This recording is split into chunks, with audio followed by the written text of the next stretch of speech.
মৰমৰ ছাত্ৰ ছাত্ৰীসকল, আজি মই তোমালোকক ক্লাছ 6ৰ মেথামেটিক্সৰ চেপ্টাৰ 3ৰ এক্সাৰচাইজ 3C মই কৰাই দিম। ইয়াৰ আগত মই এক্সাৰচাইজ 3A আৰু B কৰাই দিছোঁ। যদি এইটো চাব বিচাৰা তেন্তে ডিছক্ৰিপশ্যনত চোৱা, লিংক দিয়া আছে।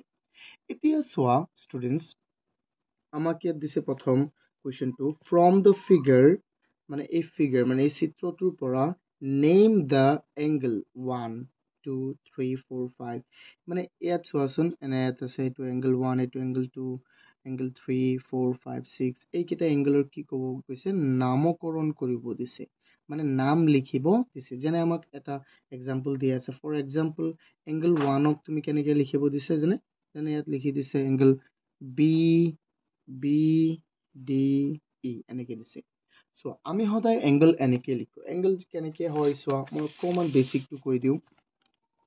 দুটা চোৱা লাইন যদি এক লগত লগ লাগে তেন্তে চোৱা, দুটা ষ্ট্ৰেইট লাইন এনেকৈ লগ লাগিলে চোৱা ইয়াত এটা কোণ উৎপন্ন হৈছে নে নাই। যদি এই কোণটো যোৱা ইয়াত ধৰিলোঁ আমি পি ধৰিলোঁ আৰু এইটো হ'ল বি, তেন্তে এই কোণৰ নাম কি হৈ যাব জানা, এংগল এ পি ই, আৰু এইটো হ'ল এংগল চাইন। এইটোক আমি কি বুলি কওঁ, এংগলৰ চাইন, বুজিছানে? এইটো এটা কি এংগল, এইটো থাকিলে বুজি পাবা, এইটো হ'ল এংগল। কিন্তু ইয়াৰ নামকৰণ আমি কেনেকৈ কৰিব পাৰিম চোৱাচোন। এক নম্বৰটো দিয়া আছে ন, চোৱা ষ্টুডেণ্টছ, এক নম্বৰটোতো আমাক দিয়া আছে, তেন্তে আমি বাকীটো লিখোঁ। চোৱা, এইটো কি আমাৰ 3C। চ' 1ৰ সলিউশ্যনছ তোমালোকে ভালদৰে চোৱা। এক নম্বৰটোতো আমাক দিয়া আছে, এক নম্বৰটো দিয়া আছে আমাৰ কি, এংগল বি ডি ই। আমি এনেকৈ লিখিম ন, আমি খালি কোনটোক মাজত পেলাই লিখিম ন। তাৰপিছত চোৱা 2 নম্বৰ, এইটো 2 ন, এইটো 2 কোণ, তেন্তে এইটো হৈ যাব E D F, E D F. Angle 2টো কি হৈ যাব আমাৰ, এংগল 2 আমাৰ হৈ যাব, এইটো 2 লিখিছোঁ, এংগল ই ডি এফ। তাৰপিছত চোৱাচোন ষ্টুডেণ্টছ, আৰু আমাৰ তাৰপিছত 3 নম্বৰটো চোৱা, এইটো 3 নম্বৰ, তুমি ইয়াৰ পৰা ষ্টাৰ্ট কৰিব পাৰিবা, এংগল বি এ ডি, মানে এইটো মাজত থাকিব লাগিব, যিটো কোণ তুমি ক'বা এইটো মাজত ৰাখিব লাগিব। এংগল 3 হৈ যাব কি, এংগল বি এ ডি, এইটো হ'ল তাৰ নামকৰণ। তাৰপিছত চোৱা 4 নম্বৰটো কি হয়, 4 নম্বৰ এইটো হ'ল এংগল চাইন, এইটো মনত ৰাখিবা। 4 নম্বৰটো ক'ত আছে, ইয়াত ন। চ' আমি ইয়াৰ পৰাও ষ্টাৰ্ট কৰিব পাৰিম যে ডি এফ ই বা ই এফ ডি, এটা লিখিলেই হ'ল। আমি এনেকৈ লিখি দিওঁ ই এফ ডি। তাৰপিছত হ'ল এংগল 5, এংগল 5ৰ আমি কি লিখিব পাৰিম, চ' এংগল 5টো ক'ত আছে, ইয়াত আছে ন। চ' ইয়াত আছে, তেন্তে ইয়াক মাজত ৰাখিব লাগিব। সেইকাৰণে যে আমি ই বি এ ক'লে নহ'ব, আমি ইয়ালৈকে ক'ব লাগিব, ই বি ডি। আমি কেনেকৈ ক'ম, এংগল ই বি ডি। তাৰপিছত চোৱাচোন, আৰু আমাৰ কি আছে, এংগল 6 চোৱা, এংগল 6টো আমি এনেকৈ ক'ব পাৰিম, এংগল ডি চি এফ বা ডি চি বি, যিমানেই ক'ব পাৰা, কিন্তু ইয়াক মাজত ৰাখা আৰু ইফালে দুটা ৰাখিবা। তেন্তে ইয়াক আমি লিখি দিওঁ angle 6 equal angle D C F, হৈ গ'ল। কিমান সহজ এইটো ন। চোৱা, এবাৰ ভালদৰে চাই লোৱা। এতিয়া যদি এইকেইটা বুজি পাইছে ষ্টুডেণ্টছ, তেন্তে আমি নেক্সট কুৱেশ্যনটো লৈ যাওঁ। নেক্সট কুৱেশ্যনটো হ'ল আমাৰ কুৱেশ্যন 2। কুৱেশ্যন 2ত আমাক কি দিয়া আছে চোৱা। যদি এতিয়ালৈকে ভিডিঅ'টো লাইক কৰা নাই, তেতিয়া লাইক কৰি দিয়া প্লিজ। চোৱা, from the figure on the left hand side, এই ফিগাৰটো তোমাৰ লেফ্ট হেণ্ড ছাইডত থকা ফিগাৰটোৰ পৰা কি কৰিব দিছে, আমি এতিয়া লিখিব দিছে, name 2 sides of angle B O' C. Angle B O' C ক'ত আছে চোৱা, এংগল বি অ' চিৰ, বি অ' চিৰ দুটা বাহু লিখিব দিছে। চোৱা, এটা বাহু হ'ল বি অ', এটা হ'ল কি, এটা হ'ল আমাৰ অ' চি। চোৱা, তেন্তে এইকেইটা আমি লিখোঁ ন, বহুতেই সহজ এইকেইটা। কুৱেশ্যন 2ৰ 1 সলিউশ্যন। চোৱা, ইয়াত আমাক কি লিখিব দিছে, name 2 sides of angle B O' C. Angle B O' চিৰ দুটা ছাইড লিখিব লাগে, এটা হ'ল বি অ', এটা হ'ল কি চি অ', এটা হ'ল B O' and C O'. তো আমি লিখিম 2 sides of angle BOC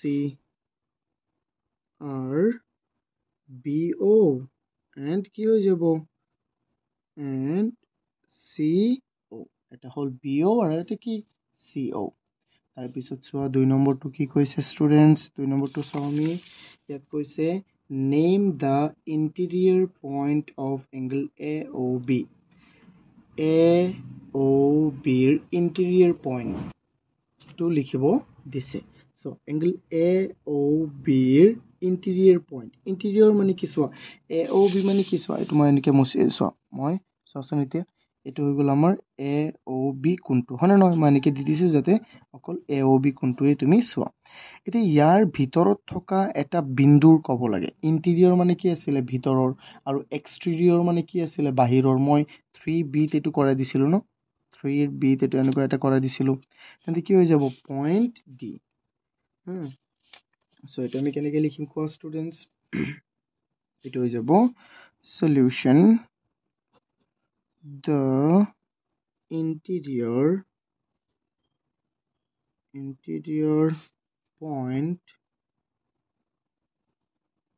of angle AOB is D কি হৈ যাব angle পইণ্টটো কিমান হ'ব ডি হ'ব হয় নহয় যদি ক'লেহেঁতেন এক্সটেৰিয়ৰ তেন্তে আমি ক'লোহেঁতেন পইণ্ট পি তাৰপিছত কি কৈছে name the exterior point of B O' C কৈছে যে বি অ' চিৰ এক্সটেৰিয়ৰ পইণ্ট ক'ব লাগে চ' বি অ' চিৰ এক্সটেৰিয়ৰ মানে বাহিৰৰ তেন্তে বাহিৰৰ কি হ'ব ডি এ হ'বনে নাই কোৱা আৰু যদি ইণ্টেৰিয়ৰ ক'লেহেঁতেন তেন্তে ই হ'লেহেঁতেন চ' এইটো আমি কি ক'ম ডি এ হ'ব চ' ডি আৰু কিবা আছেনে ডি আৰু নাইতো আমাৰ কিন্তু এইটো এটা হ'ব পাৰে কিন্তু বিন্দুটো দিয়া নাই আমাক ভালদৰে চ' যদি ইয়াত হয় বা ইয়াত হয় তেন্তে এইটো এফও হ'ব চ' এইটো হ'ব 3 নম্বৰটোৰ সলিউশ্যন কি হ'ব চোৱা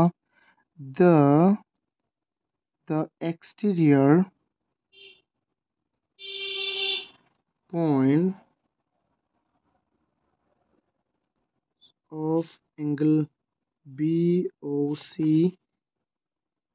are কি হ'ব চ' D আৰু কি হ'ব F D and F D আৰু কি হ'ব ষ্টুডেণ্টছ F হ'ব আমাৰ এই এংগল BOCৰ এক্সটেৰিয়ৰ পইণ্ট কি পইণ্ট হ'ব এক্সটেৰিয়ৰ পইণ্ট অ'কে আই হোপ তোমালোকে এইকেইটা বুজি পাইছা চ' এতিয়া চাওঁ আৰু কি দিয়া আছে আৰু দিয়া নাই আমাৰ শেষ হৈ গ'ল ন 2 নম্বৰৰ এতিয়া চোৱা আমি চাম কুৱেশ্যন 3ত আমাক কি দিয়া আছে কুৱেশ্যন 3ত আমাক কৈছে ইন দ্য ট্ৰাইংগল LMN ট্ৰাইংগলত আমাক কি দিয়া আছে এইটো ক'ব কৈছে চোৱা এইকেইটা আমি লিখিব লাগে নেম দ্য চাইডছ চোৱা ট্ৰাইংগল মানে কি ত্ৰিভুজ ন এইটো ভিডিঅ'ত মই কৈ দিছিলোঁ ত্ৰিভুজ কাক কয় কি কথা ন চোৱা ইয়াত কৈছে যে এই ত্ৰিভুজ LMN ত্ৰিভুজৰ নেম দ্য চাইড মানে বাহুকেইটাৰ নাম ক'ব কৈছে নেম দ্য এংগলৰ নাম ক'ব কৈছে ন এইকেইটা আমি ক'ম চোৱা লিখি থাকোঁ বাহু কি হ'ব LMMNNL এইকেইটা চোৱা লিখা ষ্টুডেণ্টছ কুৱেশ্যন 3-1ৰ সলিউশ্যন কি হ'ব চোৱা চাইড ক'ব কৈছে ন নেম দ্য চাইড LMMN আৰু NL the sides are LM MN আৰু কি হ'ব NL চোৱা LM বাহু চাইড মানে বাহু MN বাহু আৰু NL বাহু মই ক'ত লিখি আছোঁ চোৱা LM MN NL তাৰপিছত কৈছে নেম দ্য এংগলছ চ' এইটো এটা এংগল এইটো এটা এংগল এইটো এটা এংগল চ' আমি যদি এই এংগলটো প্ৰথমে লিখিব বিচাৰোঁ তেন্তে ইয়াৰ এটা নামকৰণ কৰিব লাগিব আমি এনেকৈ লিখিব পাৰিম MLN চ' আমি কি লিখিব পাৰিম চ' 2 নম্বৰটো solutions the angles are কি হ'ব angle so এই এলটো লিখিবলৈ ইয়াক আমি মাজত লিখিব লাগিব ন M L N angle M L N চ' এইটো হ'ল এংগল চাইন এইটো আমি লিখিবই লাগিব তাৰপিছত আমি দিলোঁ কমা তাৰপিছত ধৰি লোৱা এল তাৰপিছত এমক লিখোঁ যদি এমক লিখিব বিচাৰা তেন্তে ইয়াকোতো মাজত লৈ তুমি ক'ব লাগিব তেন্তে এইটো হ'ব এংগল এল এম এন এইটো কি হৈ যাব এংগল এল এম এন আৰু তাৰপিছতো কি হ'ব ষ্টুডেণ্টছ এন ক'ব লাগিব ন এন ক'লে ইয়াকো মাজত ৰাখিব লাগিব তেন্তে ইয়াক তুমি এনেকৈ ক'ব পাৰিবা angle M N L angle কি ক'ব পাৰিবা এম এন এল চোৱা গোটেইটো মাজত আছে নাই এল এম এন এনেকৈ তুমি ক'ব লাগিব এতিয়া চোৱা ষ্টুডেণ্টছ আমি নেক্সটটো চাওঁ কি কৈছে name two sides of forming angle angle এমৰ দুটা চাইড ক'ব কৈছে চোৱা এংগল এম ন এংগল এমৰ দুটা চাইড কি হ'ব এটা হ'ব এল এম আৰু এটা কি হ'ব এম এন এটা কি হৈ যাব চোৱা কুৱেশ্যন 3 সলিউশ্যন চ' আমি লিখি দিম এল এম শৰ্টকাট লিখি দিলেও হ'ব আৰু কি হৈ যাব এম এন চ' কেনেকৈ এইটো এংগল এমটো যে হৈছে কেনেকৈ হৈছে কোন দুটা ছাইড লগ লাগি হৈছে চোৱা এল এম ছাইড আৰু এম এন ছাইড চ' এইটো আমি লিখি দিছোঁ ইয়াত এতিয়া চোৱা নেক্সট কুৱেশ্যনটো আমি চাওঁ নেক্সট আমাক কি দিয়া আছে name the angle formed by the side LM and L so কৈছে যে LM আৰু NL বাহুৰ কাৰণে কোনটো কোণৰ উৎপন্ন হৈছে so LM আৰু NL বাহুৰ কাৰণে LM আৰু NL এই দুটা এইটো আৰু এইটো বাহুৰ কাৰণে কোনটো কোণ উৎপন্ন হৈছে এংগল এইটো L তো আমি কি লিখিম এইটো এংগল এমটোৰ নাম আমি কি দিছিলোঁ এংগল এম এল এন বা এন এল এন চ' এইটো আমি ডাইৰেক্ট শ্বৰ্টকাট লিখি দিলেও হৈ যাব 4 সলিউশ্যন কি হৈ যাব এংগল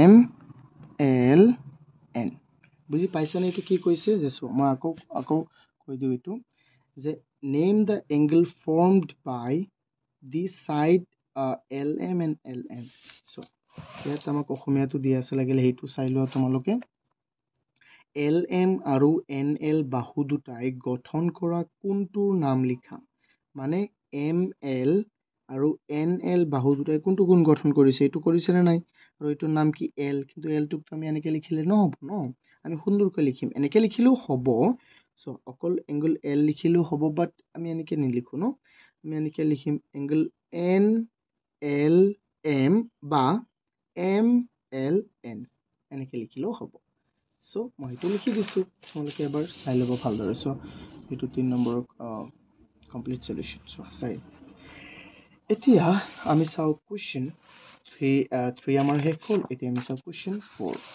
4ত আমাক কি দিয়া আছে এইটো আমি চাব লাগিব ভালদৰে ন চ' কুৱেশ্যন 4ত কৈছে ফ্ৰম দ্য এডজাচেণ্ট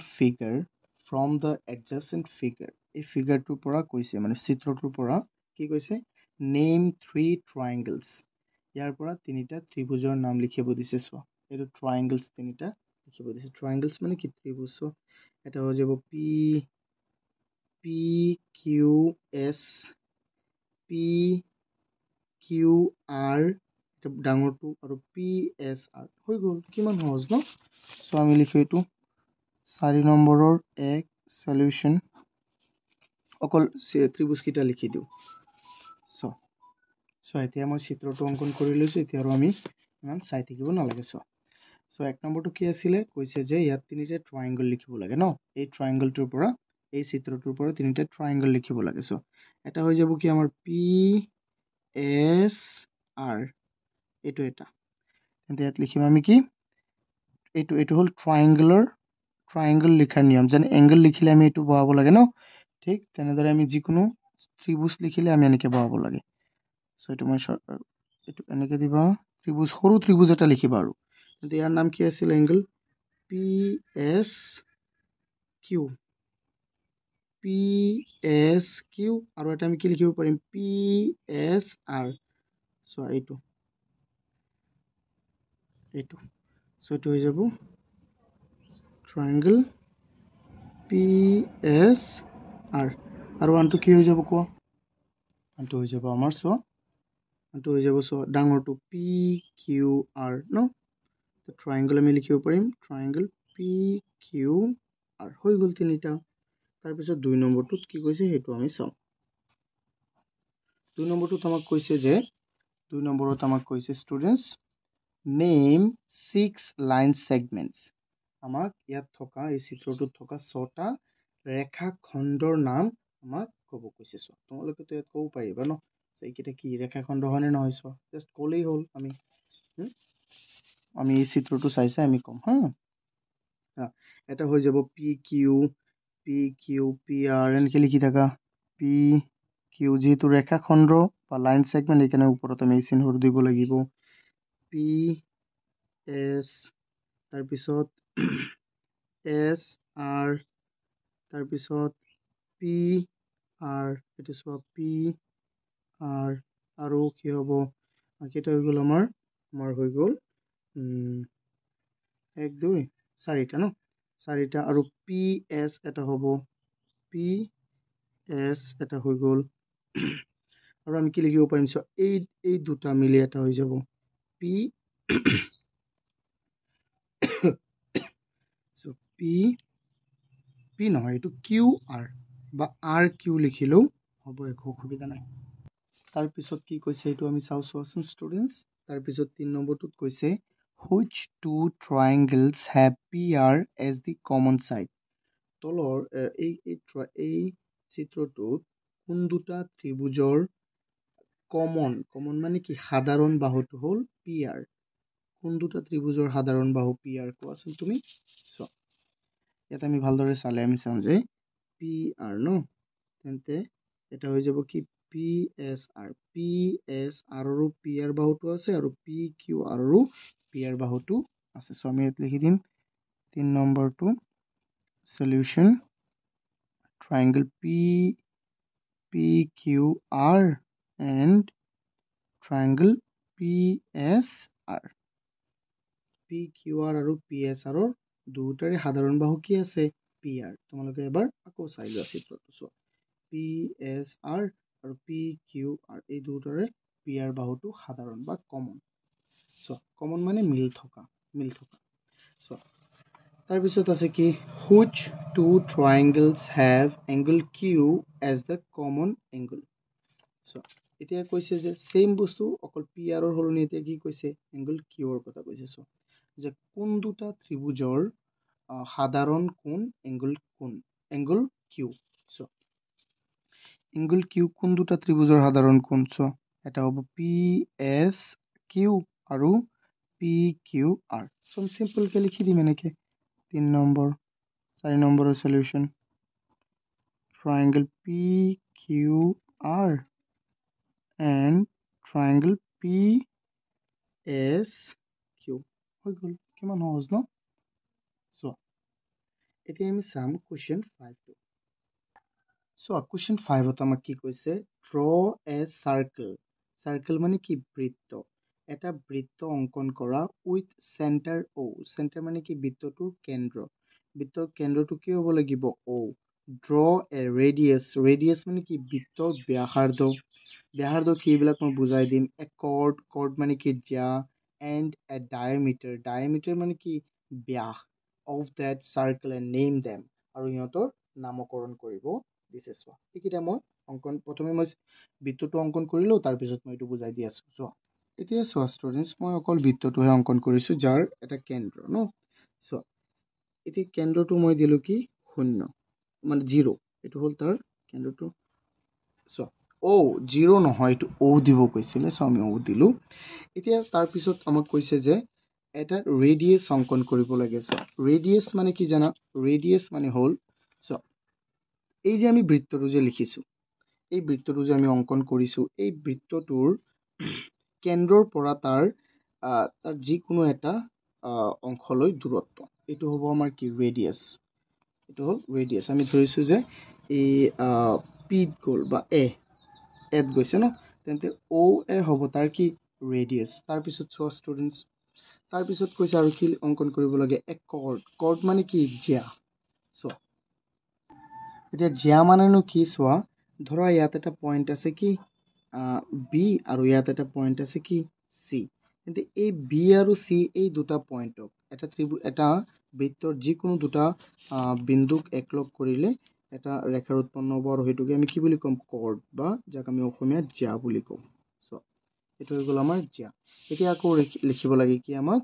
ডায়ামিটাৰ মানে কি ব্যাস এইটো হ'ল ব্যাসৰ আধা সেইকাৰণে ইয়াৰ নাম ব্যাসাৰ্ধ আৰু ব্যাস চোৱা তোমালোকে চিত্ৰটো বেলেগ বেলেগ ধৰণেও লিখিব পাৰিবা সময়টো লিখিম ধৰি লোৱা ইয়াৰ নাম দিলোঁ আমি এম এন চ' এতিয়া নামকৰণ যিহেতু কৰিব লাগে তেন্তে আমি ইয়াত লিখিব পাৰিম here AO is radius O is center ওটো আমাক চেণ্টাৰ ধৰিব দিছিল হয় এইটো চেণ্টাৰ বানানটো হোৱা নাই চেণ্টাৰ অ'কে তাৰপিছত এম এন আমি কি দিছোঁ এম এনটো হৈ গ'ল আমাৰ ডায়ামিটাৰ চ' এম এনটো ডায়ামিটাৰ হয় নে নহয় ডায়ামিটাৰ লিখিব দিছিল ন তাৰপিছত ডায়ামিটাৰ চ' ডায়ামিটাৰ তাৰপিছত কি চি বিটো হ'ল আমাৰ কি কৰ্ড আই হোপ তোমালোকে এইকেইটা বুজি পাইছা ন এইটোৱে হ'ল নামকৰণ এইটো আকৌ ভালদৰে চাই ল'বা এবাৰ আৰু নুবুজিলে মোক কমেণ্ট কৰিবা মই লাগিলে বৃত্তৰ ওপৰত বা ইয়াৰ ওপৰত মই এটা স্পেচিয়েল ভিডিঅ' মই বনাই দিম অকল এইটো ডেডিকেট কৰি যে আমি চাৰ্কেল কেনেকৈ বনাওঁ চাৰ্কেলৰ ভাগ চাৰ্কেলত কি থাকে কি কথা ন এইটো বনাই দিম কমেণ্ট কৰিবা মোক এতিয়া চোৱা নেক্সট কুৱেশ্যনটো কি আছে আমাৰ কুৱেশ্যন 6ত কি কৈছে students from the adjacent figure name the minor arc and major arc from the circle চোৱা আৰ্ক মানে কি চাপ বৃত্ত চাপ ন কৈছে যে এই কাষৰ চিত্ৰটোৰ পৰা কৈছে আমাৰ কি তোমাৰ উপবৃত্ত চাপটো আৰু অধিবৃত্ত চাপটো আমাৰ নামকৰণ কৰিব দিছে চোৱা এতিয়া বৃত্ত চাপ আমাৰ চোৱা কি হয় কি কথা এইটো অকণমান মই তোমালোকক বুজাই দিওঁ চোৱাচোন যেনে দুটা পইণ্টক এনেকেই ধৰি লোৱা মই এইটো লিখিলোঁ ইয়াত এইটো আমাৰ ধৰিলোঁ ইয়াত এটা এ আৰু বি এতিয়া ইহঁতৰ মাজৰ দূৰত্বটো মানে চোৱা ইহঁতৰ মাজৰ দূৰত্বটোক আমি চাপ বুলি ক'ম ন কিন্তু এইটো সৰু চাপ হ'লে এইটোতো ডাঙৰ চাপ হৈ যাব হয় নহয় ডাঙৰটোক আমি অধিচাপ বুলি কওঁ আৰু সৰুটোক উপচাপ বুলি কওঁ চোৱা এতিয়া চোৱাচোন ষ্টুডেণ্টছ এতিয়া তেন্তে আমি ইয়াত কি হ'ব চোৱা এই এ পি এক্সটো হ'ব আমাৰ সৰু চাপ মানে উপচাপ আৰু উপচাপক আমি ইংৰাজীত কওঁ কি মাইনৰ আৰ্ক আৰু এ কিউ এক্সটো হৈ যাব আমাৰ কি মেজৰ আৰ্ক চোৱা তেন্তে 6 নম্বৰটো সলিউশ্যন হ'ব কেনেকুৱা আছিলে এ পি এক্স আৰু এটা কথা মনত ৰাখিবা আৰ্ক যেনেকৈ আমি ছেগমেণ্ট লিখিলে ধৰা এ বি ছেগমেণ্ট লিখিলে সদায় এনেকৈ দিছিলোঁ কিন্তু আৰ্ক লিখিলে সদায় আমি এনেকৈ দিব লাগিব এইটো ওপৰত এটা আৰ্কৰ নিচিনা দিব লাগিব ইজ দি মাইনৰ আৰ্ক আৰু তাৰপিছত এইটো যিহেতু minor arc A P X তেন্তে এ কিউ এক্সটো এটা কি হ'ব মেজৰ আৰ্ক এ কিউ এক্সটো এটা কি হ'ব major arc is the major arc okay is the major arc এতিয়া চাওঁ আমি 7 নম্বৰটো আমাৰ কি আছে চোৱা 7 নম্বৰ কুৱেশ্যনটোত ষ্টুডেণ্টছ কি দিছে চোৱা mark the minor sector formed by the arc A B of the circle and name it কি কৈছে যে কাষৰ চিত্ৰটোৰ পৰা এ বি চাপে চোৱা আৰ্ক এ বি চাপে উৎপন্ন কৰা গৌণ বৃত্ত অংশটোত চোৱা বৃত্ত অংশটোৰ কি কৰা নামকৰণ কৰা চোৱা বৃত্ত অংশ কি এতিয়া বৃত্তাংশ বা বৃত্ত অংশ। চ' এইটো মই বুজাই দিওঁ। ধৰি লোৱা এইটো এটা কি তোমাৰ এটা চাৰ্কেল ন, এটা চাৰ্কেলৰ এনেকে যদি তুমি তাক এটা অংশ কাটি দিয়া, তেন্তে এই অংশটোক কি বুলি ক'ব? এই গোটেইটো অংশটোক, এই অংশটোক কি বুলি ক'ব? বৃত্তৰ অংশ, বৃত্তাংশ বুলি ক'ব। বৃত্তৰ এটা অংশ মানে কি? বৃত্তাংশ। তেন্তে এইটো সৰু বৃত্তাংশ আৰু এই গোটেইটো কি হ'ব? ডাঙৰ বৃত্তাংশ, হয়নে নহয়? তেন্তে ইয়াক আমি ক'ম গৌণ বৃত্তাংশ। ইয়াক গৌণ বৃত্তাংশ আৰু এইটো কি হ'ব? মুখ্য বৃত্তাংশ, যাক আমি অসমীয়াত এইটো ইংৰাজীত এইটোক মাইনৰ চেক্টৰ বুলি ক'ম আৰু এইটোক মেজৰ চেক্টৰ বুলি ক'ম। এতিয়া চোৱা কি কৈছে, এ বি আৰ্কে উৎপন্ন কৰা, এ বি আৰ্কৰ কাৰণে উৎপন্ন হোৱা চেক্টৰটোৰ নামকৰণ কৰিব দিছে। চোৱা এতিয়া এইটো কি হৈ যাব চোৱাচোন, এ বি আৰ্কৰ দ্বাৰা কিন্তু উৎপন্ন হৈছে। চোৱা এবাৰ ইয়াত এ বি আৰ্কৰ কাৰণে উৎপন্ন হোৱাটো কি হ'ব? অ এ পি বি। কি হৈ যাব? অ এ পি বি। চ' এইটো আমি লিখি দিব লাগিব ইয়াত। চ' 7 solution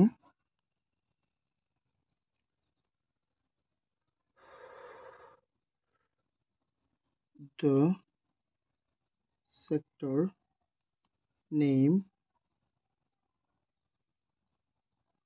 is O, কি আছিল? O A P B, O A P B।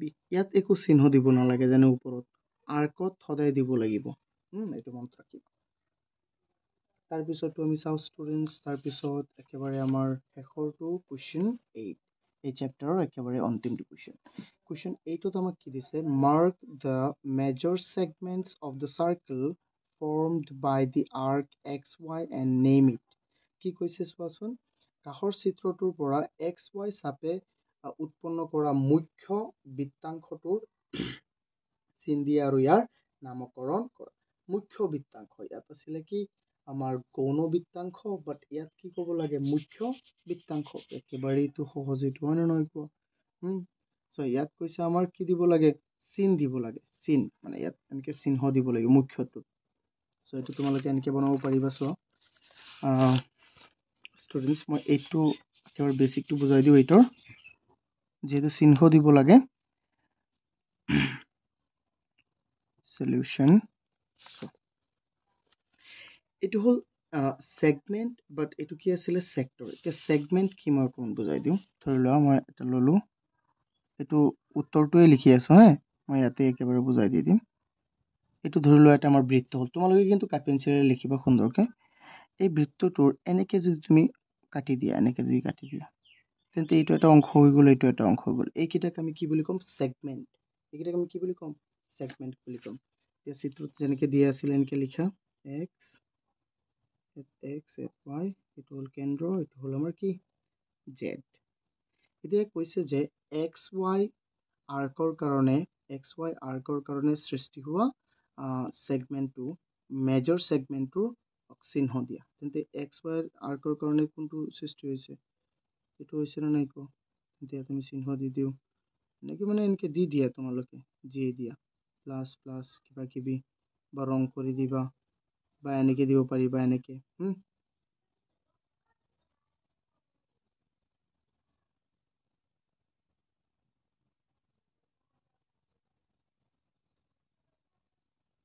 And name it, আৰু ইহঁতক কি কৰিব দিছে? ইয়াক নেম কৰিব দিছে। নেম ইট মানে কি? নামকৰণ কৰিব দিছে। তো আমি লিখিম নামকৰণটো আমাৰ কি হ'ব ষ্টুডেণ্টছ? তেনেহ'লে চোৱা ইয়াত কি হৈ যাব? এক্স, জেড আৰু কি? ৱাই একেই। তো আমি লিখি দিম the major segment name is x Y Z. এইটোৱে আমাৰ সলিউশ্যন। আই হোপ তোমালোকে এই গোটেইকেইটা বুজি পাইছা। যদি বুজি পাইছা, প্লিজ ভিডিঅ'টো এবাৰ লাইক কৰি দিয়া, আৰু চেনেলটো যদি এতিয়ালৈকেও ছাবস্ক্ৰাইব কৰা নাই, তেন্তে চেনেলটো ছাবস্ক্ৰাইব কৰি দিয়া। Thank U.